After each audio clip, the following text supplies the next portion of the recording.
Bom, pessoal, isso aí. Vamos falar agora de inclusão.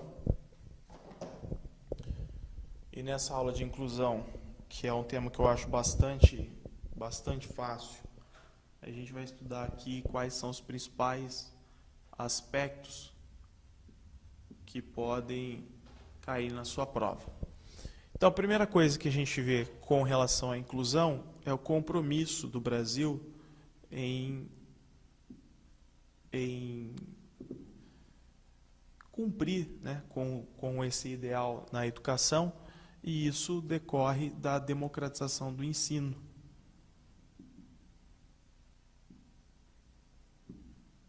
Da democratização do ensino, visto que o Brasil tem como ideal de política pública democratizar o ensino, ou seja, levar o ensino para todos. E aí, quando a gente fala levar para todos, é para todos mesmo.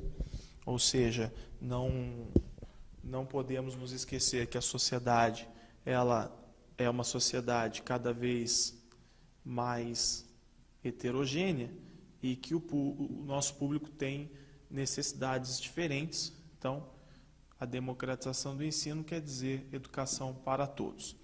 E nesse meio, quando nós falamos de educação para todos, a gente está falando tanto de educação para os alunos que são vistos como normais, como também educação para aqueles que são vistos como especiais, né? E quando a gente fala desses alunos especiais aí, o que nós temos que abordar é o seguinte: o foco do tema inclusão são esses estudantes, ou aqui, ó, alunos com necessidades educacionais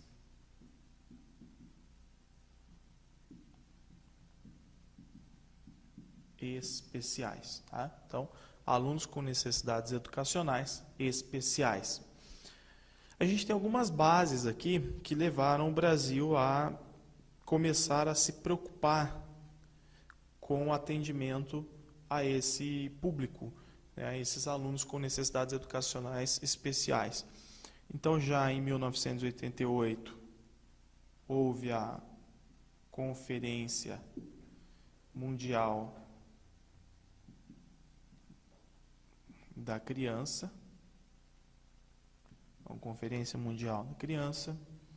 Nós tivemos, em 1990, a Declaração de Jomtien, na Tailândia. Declaração de Jomtien na Tailândia, que foi a Conferência Mundial sobre Educação para Todos. E a participação do Brasil num evento que é o que mais diz respeito à inclusão, que foi em 1994, que foi a Declaração de Salamanca.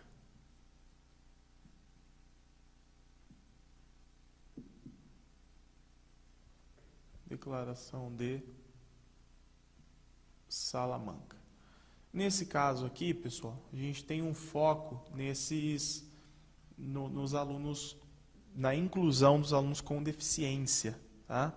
Nos alunos com deficiência, ou seja, alunos com necessidades especiais, com um foco aí nos alunos com deficiência. Mas o que nós podemos ter é que essas declarações, esses documentos, essas conferências, elas trazem aqui um foco, um ponto em comum, que é justamente a equalização social. Ou seja, é atender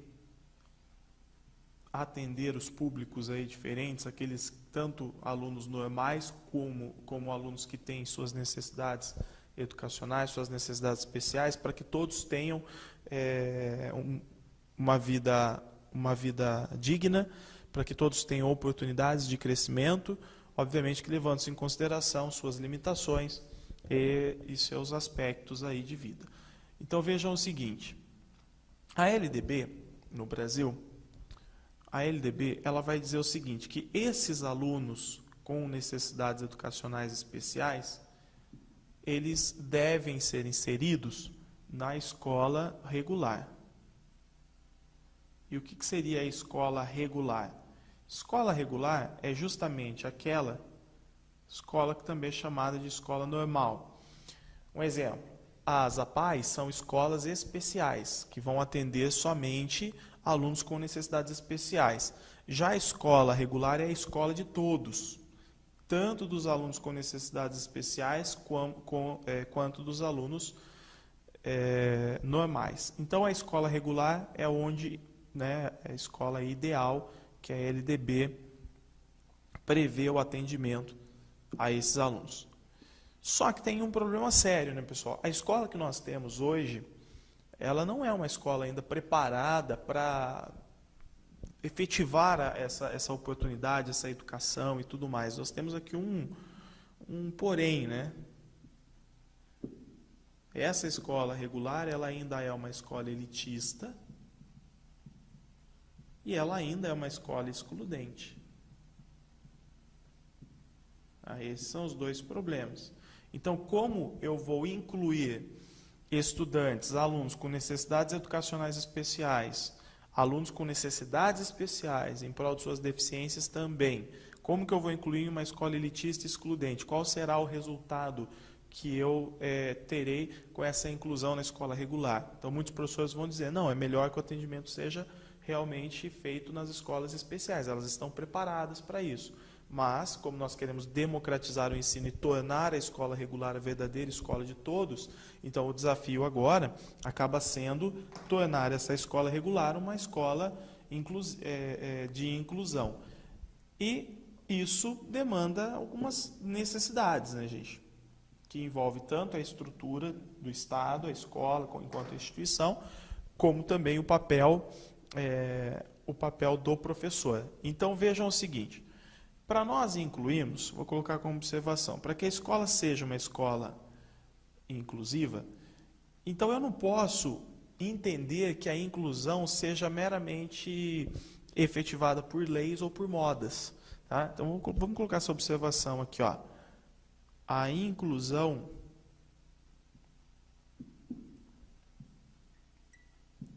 não é efetivada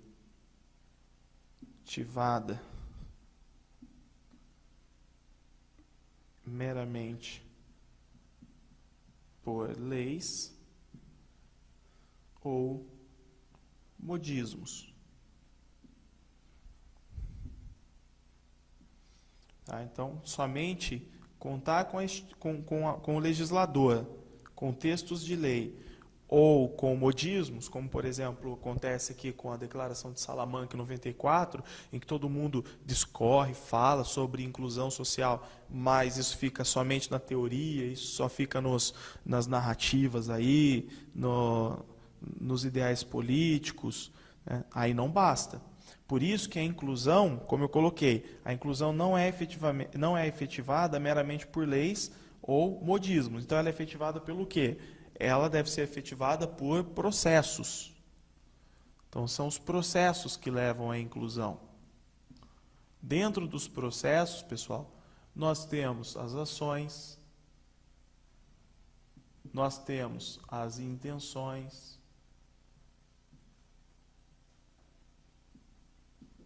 as intenções, nós temos o compromisso. Então, essa é a questão. A questão é fazer com que a política inclusiva seja realmente efetivada.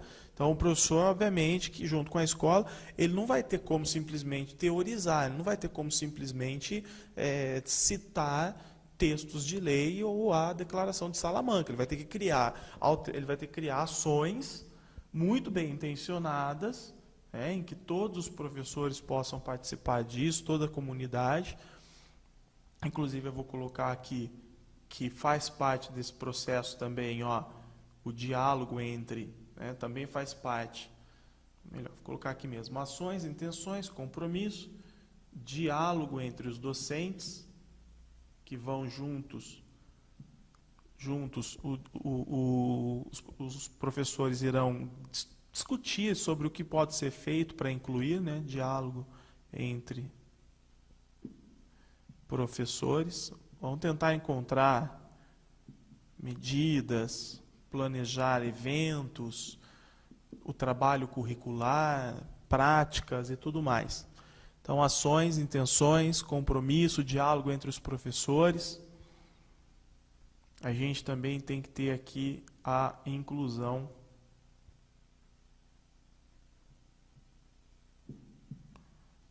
da comunidade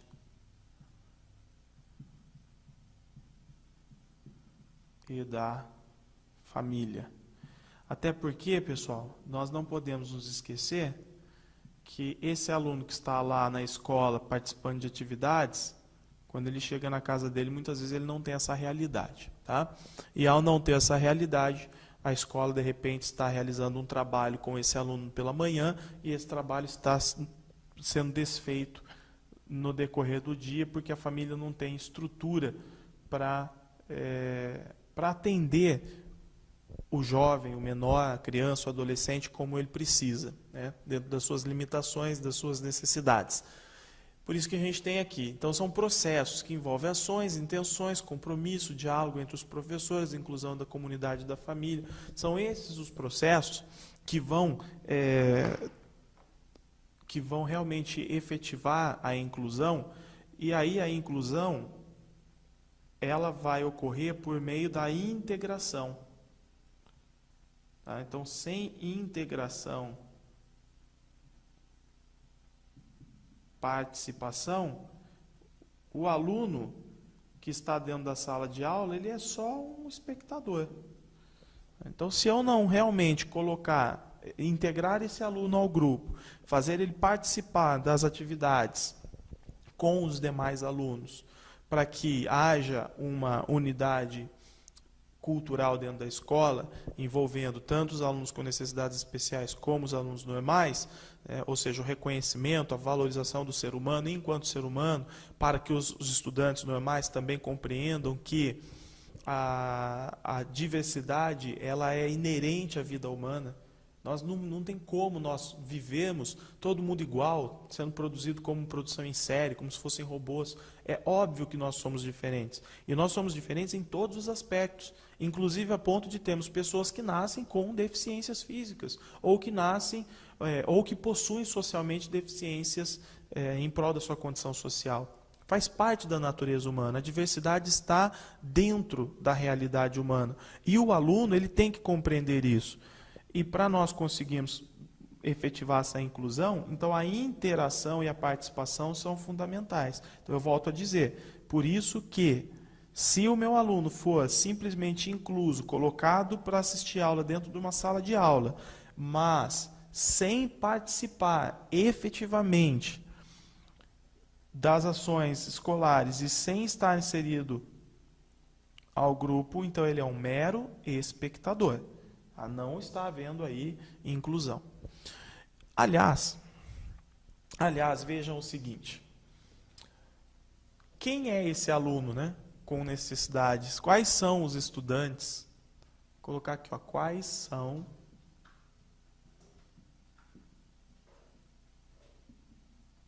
os estudantes com necessidades educacionais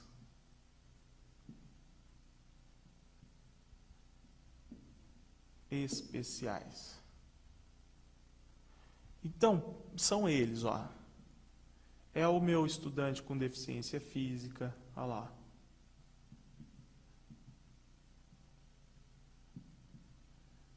Seja ela visual, auditiva, motora.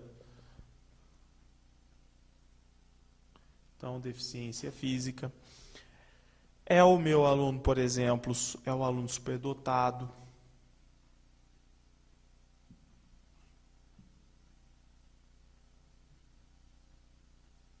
É o aluno superdotado. É, inclusive, o aluno filho de pais alcoólatras. é o aluno subnutrido, é o aluno com déficit de aprendizagem,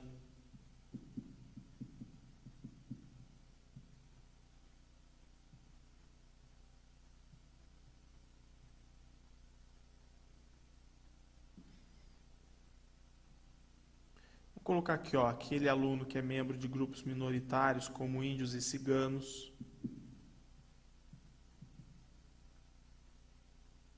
e por aí vai, gente, etc. Aquele filho, por exemplo, de pais que estejam vivendo em assentamento, filhos de pessoas que moram em lugares perigosos, pessoas que moram em lugares sem infraestrutura, tudo isso, todos esses fatores contribuem com uma queda do rendimento, com uma diferenciação desse aluno dentro de sala de aula. E ele tem que ser reconhecido como diferente. Então, aqui ó, eu tenho deficiência física, superdotado, essa deficiência auditiva, deficiência visual, deficiência motora. Ali eu tenho um problema biológico. Mas aqui, filho de pais alcoólatras, subnutrido, déficit de aprendizagem e tudo mais, isso é gerado também por aspectos sociais, né, pela carência do indivíduo. E aí, para nós cuidarmos desse aluno e atendermos, a gente tem aqui 4 tipos de atendimentos pela escola, né? Então, atendimentos. Então, a gente pode dar um atendimento para o aluno na sala comum, na sala comum. Como assim na sala comum? O aluno, por exemplo, surdo, ele tem o intérprete. Então, ele tem o intérprete onde? Dentro da sala comum, onde ele tem... Às vezes, o aluno que tem, por exemplo, problemas psicológicos, distúrbios, tem déficit de aprendizagem decorrente, por exemplo, de algum problema até psiquiátrico. Então, o que acontece? Esse aluno ele pode estar inserido aí na sala de aula e ter um atendimento ao lado dele, um atendimento especializado. Então, a gente fala que é atendimento na sala comum, exemplo, intérprete.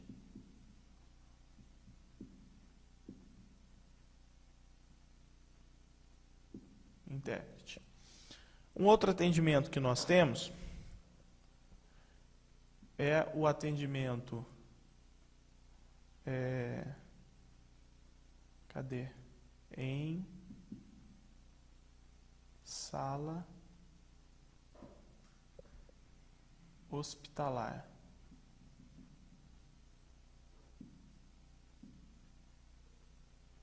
Em sala hospitalar. Qual que seria esse? É o aluno que está internado, por exemplo, em hospital, ele vai ficar ali temporariamente ou permanentemente, então ele tem direito a ter acompanhamento, ou às vezes até a escola usar de recursos à distância para passar todo o conteúdo para ele. Então, ele tem aqui um acompanhamento.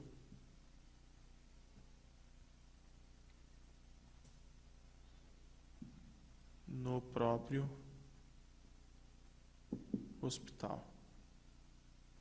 Então, é para aqueles que estejam internados, passando, de repente, por tratamento, se recuperando de alguma coisa e tal. A gente tem também a educação itinerante. A educação itinerante, gente, é aquela educação em que grupos de professores especializados atendem outros grupos de alunos que não têm acesso à educação, né? Então, ó, deslocamentos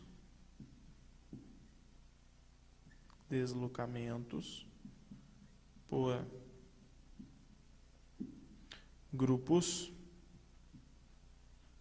de professores especializados. Esse deslocamento, então, por grupos de professores especializados, esses professores especializados vão até a população que não tem acesso a determinadas aulas, por exemplo, de informática, às vezes ligado à arte, ou então à alfabetização. Esses professores se deslocam para essas regiões mais carentes, local, por exemplo, de populações ribeirinhas, e oferece ali esse ensino itinerante, essa educação itinerante. E nós temos também a sala de recursos. Então, sala de recursos, que é aquela sala, gente, que o indivíduo vai para complementar e suplementar o conteúdo. Então, a complementação e suplementação. Tá? Complementação e suplementação. Normalmente é chamado de contraturno também.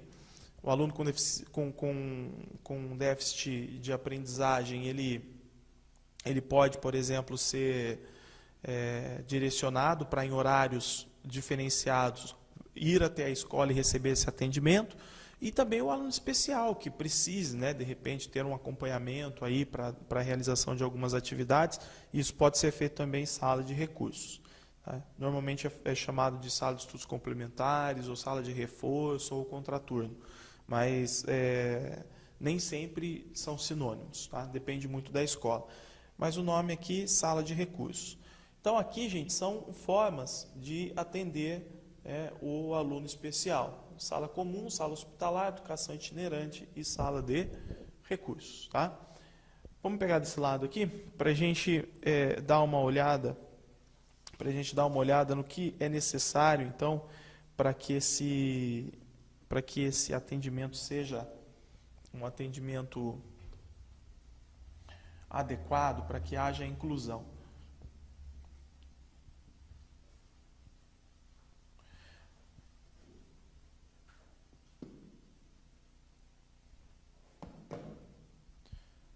Lá no artigo 59, gente, eu não vou falar agora, eu vou falar na LDB, mas se você quiser já dar uma lida, no artigo 59 tem lá o tópico terminalidade específica.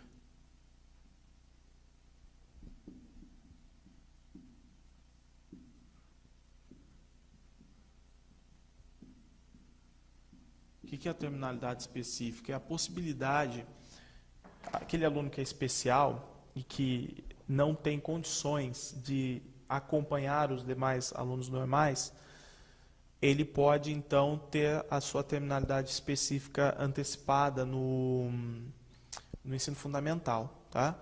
Ou, então, a gente tem também a questão do superdotado. O superdotado é aquele aluno que pode também ter um atendimento diferenciado nos termos do artigo 59. Tá? Então, a terminalidade específica, eu vou falar para vocês na hora que estiver falando de LDB, mas vai estar aqui no módulo já, quem quiser ler antes. Tá? Não entra necessariamente em inclusão. A terminalidade específica, ela é, na verdade, um mecanismo de tratamento do aluno com deficiência, com uma determinada necessidade, mas uma necessidade que realmente tenha um grau muito elevado, porque esse aluno chega a não ter condições de terminar a escola e, por isso, ele pode, então, passar pela terminalidade específica. Isso aqui eu vou comentar em LDB. Só estou fazendo uma análise para você ver que isso não é necessariamente uma política de inclusão. Tá bom? Bem, gente, o que a escola precisa ter para que a política de inclusão realmente exista, né? Então, efetivação. Algumas coisas eu já até falei para vocês. Para existir realmente inclusão, para que na prática essa inclusão exista, a gente tem que ter aqui, já coloquei um desses pontos, vou pôr de novo, o diálogo entre professores, os quais pensam, repensam como incluir, o que fazer na escola, como mobilizar a escola em prol da inclusão, como tratar do assunto de forma eficiente. Um outro ponto, o aluno,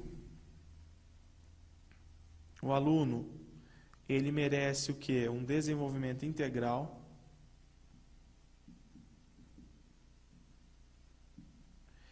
Isso quer dizer, gente, que por mais que meu aluno tenha deficiência, veja, por exemplo, quem tem síndrome de Down, Ele tem necessidades especiais? Tem. Ele tem limitações? Tem. Mas isso não quer dizer que ele não tenha condições de progredir. Ele tem condições de evoluir.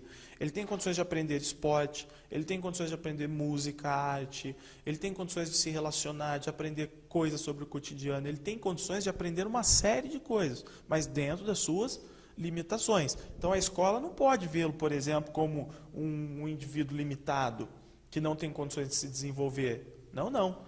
Tem condições, sim, de se desenvolver. Então, o aluno, ele tem que ser pensado com relação ao seu desenvolvimento integral. Outra coisa, eliminação dos preconceitos. Eliminação dos preconceitos. Isso aqui também é fundamental para que não haja, inclusive, o bullying, para que não haja uma violência contra os alunos com necessidades especiais, para que eles não sejam motivo de chacotas, para que ele não seja alvo de discriminação e tudo mais. E uma coisa fundamental, que sem isso a escola realmente não consegue, que é a estrutura. Então, promoção da estrutura adequada. Promoção da estrutura